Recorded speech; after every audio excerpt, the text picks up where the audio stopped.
আল্লাহ, আপনাদের খেদমতে আমার আরজ, আল্লাহ পাক আমাদেরকে যেন কবুল করে নেন। রহমত বরকত আল্লাহ পাক যেন নাজিল করে দেন। যারা অসুখ আছেন, বিমারগ্রস্ত আছেন, কোরআন উত্তর দিতেছে, অনুনাজ্জিলু মিনাল কোরআনি মা হুয়া শিফাউর রাহমাতুল লিল মুমিনিন। কোরআন তেলাওয়াত করো, আমি কোরআনকে তেলাওয়াত করো, তোমার রোগ সেরে যাবে। সুবহানাল্লাহ। আমি কোরআনকে তেলাওয়াত করো, তোমার চোখের জ্যোতি বেড়ে যাবে। ফাকাশাফনা আনকা গিতাআকা ফাবাসারুকাল ইয়াউমা হারিব। যেরকম সুবহানাল্লাহ। তোমার চোখে পর্দা হয়েছে, আমি কোরআনকে তেলাওয়াত করো, সেরে যাবে। আবিল হক আনজালনাহু বিল হক নাযাল ওয়া মা আরসালনাকা ইল্লা মুবাশশিরান ওয়া নাযীরা। পর্দা চলে যাবে, ব্যথা চলে যাবে, লা ইউসাদ্দুনা আনহা ওয়া লা ইউনজিফুন। ব্যথা চলে যাবে। যেরকম সুবহানাল্লাহ। তোমার অন্তরে নূর পয়দা হবে, আলো হবে, থেরাপি হবে। তোমার কলবের মধ্যে হার্ট ভালো হয়ে যাবে, রেডিও থেরাপি হয়ে যাবে। যদি আমি কোরআনের সূরা নূরের 35 নম্বর আয়াত যদি তুমি তেলাওয়াত করো, তাদের হার্টের রোগ সেরে যাবে। আল্লাহু নূরুস সামাওয়াতি ওয়াল আরদ মাসালু নূরিহি কামিশকাতিন ফিহা মিসবাহ আল মিসবাহ ফি জুজাজাতিন জুজাদাতু কাআন্নাহা কাওকাবুন দুররিয়্যিন ইউকাদু মিন শাজারাতিন মুবারাকাতিন যাইতুনাতিন লা শারকিয়্যাতিন ওয়ালা গরবিয়্যাহ ইয়াকাদু যাইতুহা ইউযি ওয়ালাউ লাম তামসাসু নার নূরুন আলা নূর ইয়াহদিল্লাহু লিনূরিহি মান ইয়াশা। তোমার হার্ট ভালো হয়ে যাবে। সুবহানাল্লাহ। তুমি যাহা চাও আল্লাহর কাছে যদি বিনয় হয়ে চাইতে পারো, আনা ইন্দাল মুনকাসিরাতি কুলুবুহুম, তোমার চাওয়া আল্লাহ পাক কবুল করবেন, তোমার চাওয়ার চেয়ে বেশি দিয়ে দিবেন। আসা রব্বুনা আইয়ুবদিনা খায়রাম মিনহা ইন্না ইলা রাব্বিনা রাগিবুন। সুবহানাল্লাহ। তুমি যদি ধৈর্য ধারণ করো, আল্লাহ তোমার সাথী হয়ে যাবেন। ইন্নাল্লাহা মা'আস সাবিরিন। যেরকম সুবহানাল্লাহ। ধৈর্যশীল যদি হইতে পারো, জান্নাতের সুসংবাদ পাইবা। অবশ্যই সাবিরিন। যেরকম সুবহানাল্লাহ। নাই কি কোরআনুল কারীমের মধ্যে বলেন, সমস্ত কিছু থুইয়া মানুষ অন্ধকারের দিকে প্রবৃত মানুষ হয়ে গেল। দুনিয়ার সমস্ত কিছুর মধ্যে মানুষ যা ডুবছে তার মধ্যে, যেখানে হলো অন্ধকার, যেখানে মারামারি, যেখানে কিলাকিলি, যেখানে রক্তপাত, সেখানে মানুষ চলছে। আর এই রক্তপাত থেকে, অন্ধকার থেকে আল্লাহ পাক আলোর দিকে নেবেন, সেটা হলো আল কোরআন আল কারীম। আলিফ লাম রা কিতাবুন আনজালনাহু ইলাইকা লিতুখরিজান নাসা মিনাজ যুলুমাতি ইলান নূর। কোরআন নাযিল করেছে হে রাসূল তোমার উপরে, অন্ধকার থেকে মানুষদেরকে আলোর দিকে নেবে। যেরকম সুবহানাল্লাহ। আল্লাহ যদি কেউ অভিভাবক হন, তার আর অভিভাবকের দরকার আছে? আল্লাহ যদি কারোর জন্য হন, তার কোনো প্রেসিডেন্টের দরকার আছে? তার কোনো মন্ত্রী মিনিস্টারের দরকার আছে? আল্লাহ যদি হয়ে যান, আল্লাহ কার জন্য হন? তার জন্য আল্লাহ হন যে খালেস ঈমান আনছে। যেরকম সুবহানাল্লাহ। যার ঈমানের মধ্যে আছে পিউরিটি, খুলুসিয়াত আছে। ওমা উমিরু লিয়াবুদুল্লাহ মুখলিসিনা লাহুদ্দিন। আর যে ঈমান আনছে, পুক্ত ঈমান আনছে, ঈমানের মধ্যে খুলুসিয়াত আছে। যেরকম সুবহানাল্লাহ। আল্লাহ পাক তার অভিভাবক হয়ে যান। সুবহানাল্লাহ। আল্লাহু ওয়ালিউল্লাযিনা আমানু ইখরিজুহুম মিনাজ যুলুমাতি ইলান নূর ওয়াল্লাযিনা কাফারু আউলিয়াহুমুত তাগুত ইখরিজুনাহুম মিনান নূরি ইলাজ যুলুমাত উলাইকা আসহাবুন নার হুম ফিহা খালিদুন। আল্লাহ পাক বলে যে আমার উপর খালেস ঈমান আনছে, আমি তার অভিভাবক হয়ে যাই। আমি তার জীবনের সমস্ত অন্ধকার যা আছে সব দূরীভূত করে আমি আলোর দিকে তাকে নিয়ে যাব। জোরে জোরে কোন সুবহানাল্লাহ। 114টা সূরার মধ্যে সারা কোরআন শরীফ ভরা। আল্লাহ পাক খালি বলছে, বুঝাইছে। আমি আশ্চর্য হয়ে যাই, আল্লাহ পাক কোন সময় ভয় দেখাইছে? এই শোনো, ওই জাহান্নামীরা জান্নাতীদেরকে ডেকে বলবে, ও জান্নাতীরা, একটুখানি পানি, একটু কিছু দাও আমাদেরকে, ক্ষুধার জ্বালায় আমরা সহ্য করতে পারতেছি না, পেটের নাড়ি ভুড়ি আমাদের বের হয়ে যায়, আমাদেরকে কিছু দাও। আফিদু, আমাদেরকে কিছু দাও তোমরা। তারা কি বলবে, আজকে তো আল্লাহ পাক হারাম করেছেন তোমাদের জন্য। আল্লাহ পাক এই ভয় দেখাচ্ছেন, জাহান্নামের বর্ণনা দেখাইছেন, আবার জান্নাতের সুখের কথা আল্লাহ পাক বলছেন। জান্নাতের সুখ, কাঁদি কাঁদি কলা, দুধের নহর, মধুর নহর, পানির নহর, হুর বলো আছে জান্নাতে, ওয়াহুরুন ঈন কামসালিল লুলুল মাকনুন, বড় বড় হরিণের মতো চক্ষুধারিণী হুর, যে হুরকে দেখলে পৃথিবীর সমস্ত মানুষ, এই অন্যান্য জেলার মানুষ যারা আছে আমরা সব পাগল হয়ে ঘুরতেন। সেই হুরও নাকি আছে। আল্লাহ বাবা হুরের লোভে করে আমার এই বদল আমি আল্লাহর স্মরণ করি, বান্দা তাও স্মরণ করে না। জাহান্নামের ভয় দেখালাম তাও স্মরণ করে না, হুরের কথা বললাম তাও স্মরণ করে না, সুখের কথা বললাম তাও স্মরণ করে না, আমি আল্লাহ মাফ করে দিন তাও স্মরণ করে না। আল্লাহ পাক বলেন, কোথায় চলছ উদ্ভ্রান্তের মতো, ইয়া আইয়ুহাল ইনসান মা গাররাকা বিরাব্বিকাল কারীম, আমি দয়াময় প্রভু থেকে কোথায় চলতো উদ্ভ্রান্তের মতো। এবার আল্লাহ পাক কুদরতে হাতে হাত ছাড়িয়ে দিতেছেন, এরপরে বান্দা ফিরেই না। আল্লাহ পাক বলেন, ফিরো না, আনতাবিলু মাইলানা আযীমা, এবার তুমি তোমার নিজের কর্মের দিকে তুমি সুদূর পরাহত তুমি হয়ে যাও। তবে অপেক্ষা করো, অপেক্ষা করো সেই দিনের, যেদিন তোমাকে আমি ইন্না বাতশা রাব্বিকা লাশাদীদুন ইন্নাহু হুয়া ইউবদিউ ওয়া ইউঈদ, যেদিন আমি তোমাদেরকে ধরবো হাসরের ময়দানে, ধরার মতো আমার ধরার উপরে কোনো ধরা থাকবে না। তো বিরাট একটা সময় তোমাদেরকে দিলাম কবর পর্যন্ত, এই সময়ের মধ্যে তুমি সংশোধন হয়ে যাও। ইন্নামাত তাওবাতু আলাল্লাহি লিল্লাযিনা ইয়া'মালুনা সুআ বিজাহালাতিন সুম্মা ইয়াতুবুনা মিন কারীবিন, আমার যে বান্দা পৃথিবীর বুকে কোনো দোষ অপরাধ গুনাহ করবে, সাথে সাথেই বলবে আল্লাহ আল্লাহ ভুল করেছি মাফ করে দাও, আল্লাহ পাক বলেন মাফ করে দিলাম। জোরে জোরে বলেন সুবহান। আমাদের এই পৃথিবীর বুকে বাঁচার সময়টা অনেক বেশি। কোন কোন ব্যক্তি জানেন যে সে 100 বছর বাঁচবেন? জানেননি কেউ? 100 বছর বাঁচবেন কেউ জানেন? 200 বছর বাঁচবেন কেউ জানেন? 50 বছর বাঁচবেন কেউ জানেন? জানেন না? জানেন তো নাই। পিছে পিছে কিন্তু ঘুরতেছে বাঘ, পিছে পিছে বাঘ ঘুরে, যে কোনো সময় হামলা দিতে পারে। ঘরে বসে ভাত খাওয়া হবে যদি জানেন পিছে পিছে বাঘ ঘুরতেছে। বউর সাথে বেশি কথা কবেন পারবেন? ভাত খাইবেন পারবেন? গাড়িতে উঠবেন পারবেন? বাঘে ধরলে তো ছোটা যায়, আজরাইলে ধরলে ছোটা যায় না। কথা ঠিক কিনা? আল্লাহ পাক বলেন, আমার পক্ষ থেকে মৃত্যুর পরোয়ানা, আজরাইল যখন তোমাকে ধরবে, ইদা জাআ আজালুহুম লা ইস্তাখিরুনা সাআতাও ওয়া লা ইস্তাকদিমুন, নির্দিষ্ট সময়ে 1 ঘন্টা পরও না 1 ঘন্টা আগেও না, তোমাকে ধরে নিয়ে আসবে, তুমি আর পানি পাবে না। তো সেটা যদি আপনি জানেন যে আজরাইল পিছে পিছে ঘুরতেছে, দেখেন তো না, দেই তো না, এই জন্য কোনো মরণের ভয় না।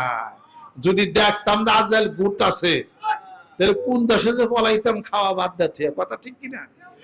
এবার আজরাইল আল্লাহ পাক অদৃশ্য করে দেন, যে কোনো মুহূর্তে হামলা দেয়া তোমার রূহটা নিয়ে যেতে পারে। এ কথা বিশ্বাস করেন কে? হাত নামান। সেই বিশ্বাস করে এবার মরণের জন্য প্রস্তুতি নিয়ে কবরে কিছু পাথেয় নিয়ে যাইতে হবে। কবরে কিছু পাথেয় নেবেন না, কবরে নিতে হবে 6 কেজি চাল, 3 কেজি মধু, 2 কেজি ডাল, 1 কেজি সরষের তেল, একটা খেতা, 2টা বালিশ, একটা লাইট, এগুলো কবরে নিতে হবে। কারণ যেহেতু অন্ধকারে থাকতে একটা পাংখা নিতে হবে, কারণ লোডশেডিং আছে কবরে। এই সব কিছু নিয়ে গাঠি বুসকা বাইন্দা সব রেডি হইতে হবে কবরে যাওয়ার জন্য। এগুলা কবরে কামে দিবে? কবরে কাজ দিবে হলো একটা, নামাজ, রোজা, হজ, যাকাত, আল্লাহর জিকির। আল্লাহ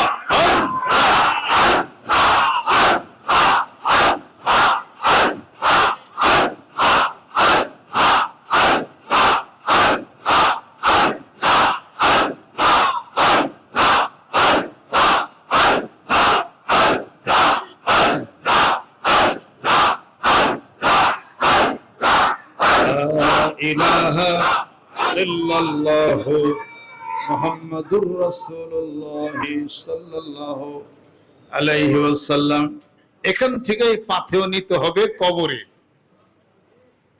দুনিয়ার কোন জিনিস কবরে কাজ হবে না, কবরের জিনিসই কবরে কাজ হবে। সমস্যা হলো মরণের পরে কবর থেকে আইসা কিছু নেওয়া যাবে না, সাথে নিয়েই যাইতে হবে। বনের ভিতর দা যাইতেছেন, বনে বাঘ নাই, যদি থাকে তাহলে বাঘেরে কইবে যে বাঘ তুই একটু বয়, আমার বন্দুক আছে নেই, বাঘে সময় দেবেনি। বন্দুকই নাই, লাইসেন্স রিনিউ করা আছে, দেখেলো না বাঘ, বন্দুক তো ভুলে গেছে, লাইসেন্স আছে তোর, বাঘের সামনে লাইসেন্স দিলে খাওয়াবো নি, বন্দুক বাড়িতে থুয়েছেন, নেওয়ার সময় পাবেন। একটা বাঘের কাছে সময় নাই, আজরাইলের কাছে সময় আছে নাকি? কাজে আপনাকে মরতে হবে, প্রস্তুত এখন থেকেই নিতে হবে। Repent and reform for tomorrow, it may be too late. এখন থেকে প্রস্তুতি নিতে হবে, এখন থেকে জিকির চালাইতে হবে। শয়তানদের ধোঁকা না দিতে পারে। এই শয়তান মানুষের পিছনে পিছনে লাগিয়ে আছে, তাকে পথভ্রষ্ট করবে, তাকে ধোঁকা দিবে, তাকে জিকির বাধ্য হবে, তাকে কৃপণ বানাবে, দানের হাত নষ্ট করবে, পিতামাতার অবাধ্য বানাবে, আর স্ত্রীকে স্বামীর অবাধ্য বানাবে, মারামারি কাটাকাটি রক্তপাত বানিয়া। এই শয়তান আল্লাহর কাছে বলছে যে আদমকে সিজদা না করার জন্য আমি অভিশপ্ত হয়ে গেছি, আমি আদমের ডাইনে বামে উপরে নিচে ধোঁকা দিয়া যেমনি করে হোক আমি তাকে, তার জীবনটাকে নষ্ট করে দেয়, জাহান্নামে পৌঁছা। শয়তান পাল্লা ধরছে, সন্তানের সাথে পাল্লা ধরা যাবে না। শয়তানের সাথে পাল্লা ধরার অস্ত্র হলো জিকির। জোরে কোন সুবহানাল্লাহ।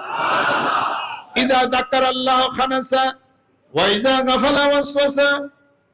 বনি আদমের কলবের মধ্যে শয়তান ঝাপটি মেরে বসে আছে, যখন আল্লাহর জিকির করা হয় শয়তান চলে যায়। জিকির থেকে যখন ওই ব্যক্তিটি বিরত থাকে, আবার শয়তান ওয়াসওয়াসা দেওয়া শুরু করে। জিকির যতক্ষণ চলে শয়তান দূরে চলে যায়। সুবহানাল্লাহ। অতএব জিকির করতে হবে কোন পর্যন্ত? হাত্তাল মউত, হাত্তা জুরতুমুল মাকাবির, কবরে যাওয়া পর্যন্ত জিকির চালাইতেই হবে। যেরকম সুবহানাল্লাহ। কবি এই জন্য বলছেন, আমি আল্লাহ নামের বীজ বুনেছি এবার মনের মাঠে, ফলবে ফসল কাটবো তারে কিয়ামতের হাটে। আমি আল্লাহ নামের বীজ বুনেছি এবার মনের মাঠে, ফলবে ফসল কাটবো তারে কিয়ামতের হাটে। আমি আল্লাহ নামের বীজ বুনেছি। আল্লাহ নামের বীজ বুনেছে, এখানে কিয়ামতের হাতে ফসল ধরবে, কাটবো।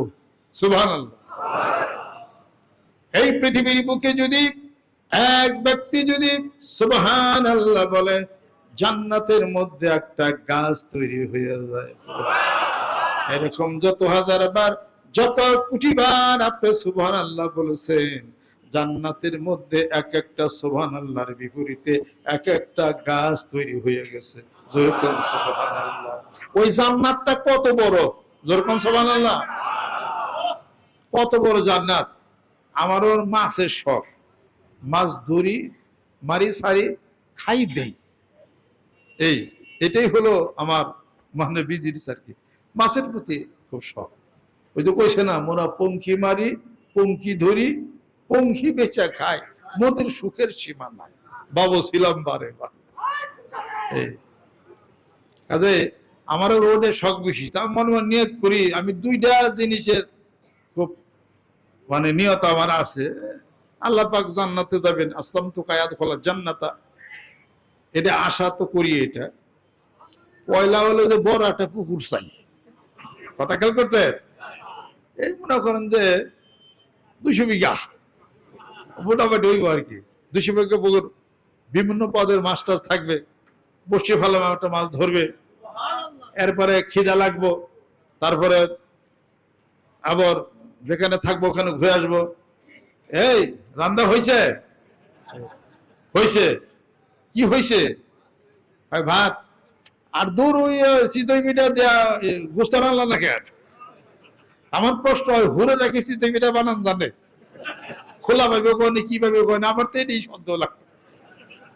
আল্লাহ তো সবই করে, শুনতেছি বলে হুড় বলে থাকবো, তোর চিতই পিঠা বানান শিখাবে কেন? চিতই পিঠা বানানোর লাগে, মুড়ির গোস্ত দেওয়া, যে আলু দিয়ে শিরা করার লাগে, গরম কিছু লাল চালের ভাত, আমার খেসে ডালে বড়া বানান লাগে, ডিম ভাজি করার লাগে, এগুলো হয়ে গেছে কা। যদি আগে পাঠাইয়ে দিতাম ট্রেনিং ট্রেনিং দিয়ে নিতাম নাকি। কয়েকদিন ট্রেনিং দিয়ে জায়গা হলে আমরা আসতেছি। রাজি আছেন নি? ও এখন তো দেখি খুব জোর দেখা যায়।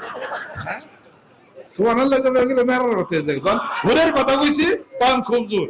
বাড়িতে কপালে কিছু আছে, বাড়ি যান কপালে আছে কিছু। আর তোমার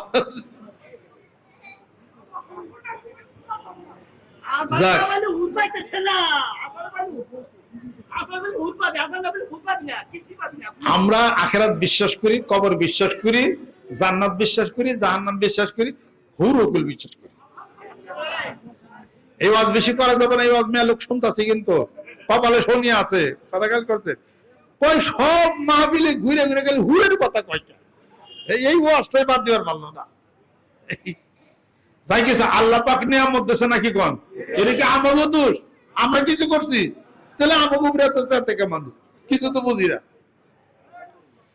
আল্লাহ আল্লাহ আল্লাহ পাক হুরের কথা বলছেন, জাহান্নামের কথা বলছেন, জান্নাতের কথা বলছেন, মধুর নহরের কথা বলছেন। এত কিছু বলে আল্লাহ পাক বলছেন, এই মানুষ এত শখ করে বানাইলাম, আমারই ভুলে যাও না। ওয়াযকুর রাব্বাকা ইযা নাসিতা, হে মানব সকল আমাকে ভুলে যেও না, আমাকে যখনই ভুলে যাও সাথে সাথে আমাকে স্মরণ করো। সুবহানাল্লাহ। ওয়াবুদ রাব্বাকা হাত্তা ইয়াতিয়াকাল ইয়াকিন, আর মৃত্যুবধি পর্যন্ত আমি আল্লাহর ইবাদত বন্দেগীতে মশগুল হয়ে যাও। জোরে কল সুবহানাল্লাহ। তুমি যদি আমার তালাশ করো, আমার পেছনে ঘোরো, তাহলে আমি আল্লাহ তোমার জীবনের সমস্ত কাজের যা আঞ্জাম সব আমার কুদরতের হাতের উপরে করে দেব। জোরে কল সুবহানাল্লাহ। আপনার সমস্যা না আপনি সমাধান করা পারছেন, এতকাল ঘুরলেন, নিজের সমস্যার সমাধান নিজে করা পারছেন? পারলেন না। কে পারলেন না? আপনি যাহা কিছু আপনি শপথ করে দেন আল্লাহর কুদরতের উপরে, এবং আল্লাহ পাক দেরি হইলেও সেই সমস্যার সমাধান করে দিবেন। কোন জিনিস যদি দুনিয়াতে প্রাপ্ত না হন, হাসরের ময়দানে প্রাপ্ত হবেন। সুবহানাল্লাহ। মাইন নাই। মানুষে মানুষে ব্যবসা করলে ক্ষতি হয়, মানুষ আর রবের সাথে ব্যবসা করলে কোনোদিন ক্ষতি হয় না। তিজারাতান লান তাবুর, তার মানে মালিকের লগে ব্যবসা করতেছেন, আপনার আছে 2 লাখ টাকা আর আল্লাহ পাকের আছে কমপক্ষে তো 1.5 লাখ টাকা আছে। তো বান্দা আপনার কাছে 2 লাখ থাকলে আল্লাহ বলেন অফুরন্ত ভান্ডারের মালিক, তো 2 লাখ টাকা দায় আমার সাথে ব্যবসা কর, তুই ওরকম কোটিপতির ব্যবসা হয়ে যাবি। ব্যাপারের মতো আপনি কেন মানুষের লাগে ব্যবসা করবেন? আপনি হলো আপনার স্রষ্টার সাথে ব্যবসা করবেন। আরে ধরলে পরে বলবেন না ধরেন মিয়া, মানুষের কয় না গ্রাম আছে, তারপর যদি ধরেন সম্পর্ক করেন, যিনি সবচেয়ে বড় আল্লাহু আকবার, তার সাথে ব্যবসার মধ্যে নেমে যেতে হবে। ওই ব্যবসা হলো আল্লাহর জিকির। যেরকম সুবহানাল্লাহ। আল্লাহ বলেন যে ব্যক্তি আমার জিকির করে আমি তার জিকির করি। তার মানে কি? ফাযকুরুনি আযকুরকুম ওয়াশকুরুলি ওয়ালা তাকফুরুন। আমার স্মরণ করো, আমার জিকির করো, তাহলে বান্দা আমি তোমার জিকির করব। অর্থাৎ তুমি যদি আমার জিকির করো, স্মরণ করো, আমি আল্লাহ রব্বুল আলামিন বান্দা তোর স্মরণের উত্তর দিয়া থাকি। যেরকম সুবহানাল্লাহ। আমার বান্দা যদি একবার আল্লাহ বলে ডাক দেয়, আল্লাহ পাক বলেন আমি 10 বার বান্দা তোর ডাকের উত্তর দিয়া থাকি। যেরকম সুবহানাল্লাহ। ওয়াশকুরিলি ওরা তাকফুরুন, আমার শুকরিয়া আদায় করো, অকৃতজ্ঞ হও না। সাবধান, চোখ দিছি, নাক দিছি, মুখ দিছি, সবকিছু দিলাম, আমার জিকির করো, আমার স্মরণ করো।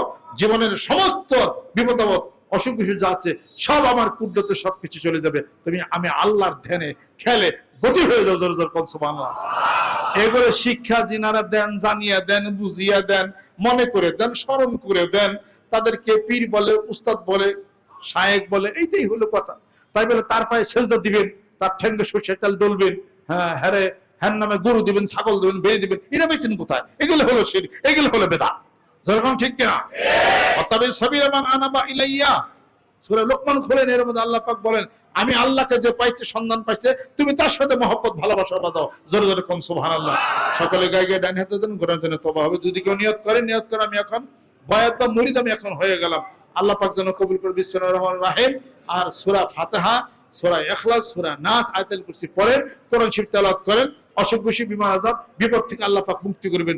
আর সকাল বিকাল দুই বেলা জিকির করেন, দুই বেলা কোরআন শরীফ পড়েন, 5 ওয়াক্ত নামাজ পড়েন, দানের হাত বাড়িয়ে দেন, বিপদ মুক্তি হয়ে যাবে, হায়াত বেড়ে যাবে। জোরে জোরে কোন সুবহানাল্লাহ।